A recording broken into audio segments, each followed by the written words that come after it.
బాపట్ల జిల్లా వేమూరు మండలం జంపని గ్రామంలో వేంచేసి ఉన్న శ్రీభూసైత శ్రీ చెన్నకేశవ స్వామివారి యొక్క దేవస్థానంలో చైత్ర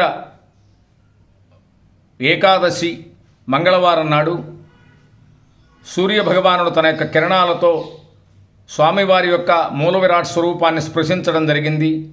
పాదాల నుండి కిరీటం చివరి వరకు కూడా 40 నిమిషాల సేపు ఆ సూర్యభగవానుడు స్వామిని స్పృశించారు. ఈ రూపంలో స్వామిని దర్శించుకున్న వారందరికీ కూడా సంపూర్ణమైనటువంటి అనుగ్రహం తప్పనిసరిగా కలుగుతుంది. గ్రామానికి లోకానికి కూడా ఆ ప్రత్యక్ష దైవమైనటువంటి సూర్యభగవానుడు శ్రీమన్నారాయణ స్వరూపంలోని శ్రీభూసైత చెన్నకేశవ స్వామి వారి యొక్క సంపూర్ణమైనటువంటి అనుగ్రహం తప్పనిసరిగా కలుగుతుంది. సర్వే జనా సుఖినో భవంతు.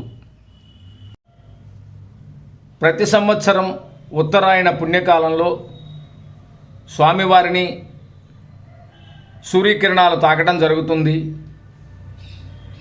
స్వామివారి యొక్క మూల విరాట్ స్వరూపం పాదాల నుండి కిరీటం చివరి వరకు కూడా దాదాపుగా 40 నిమిషాల సేపు సూర్యకిరణాలను తాకటం జరుగుతుంది.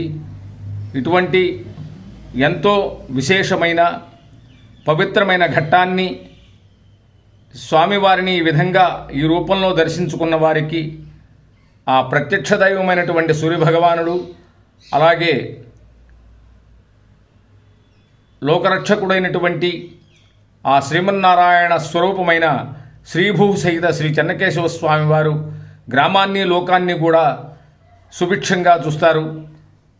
దర్శించుకున్న వారందరికీ కూడా ఆ స్వామి సంపూర్ణమైనటువంటి అనుగ్రహం తప్పనిసరిగా ఇవ్వడం జరుగుతుంది.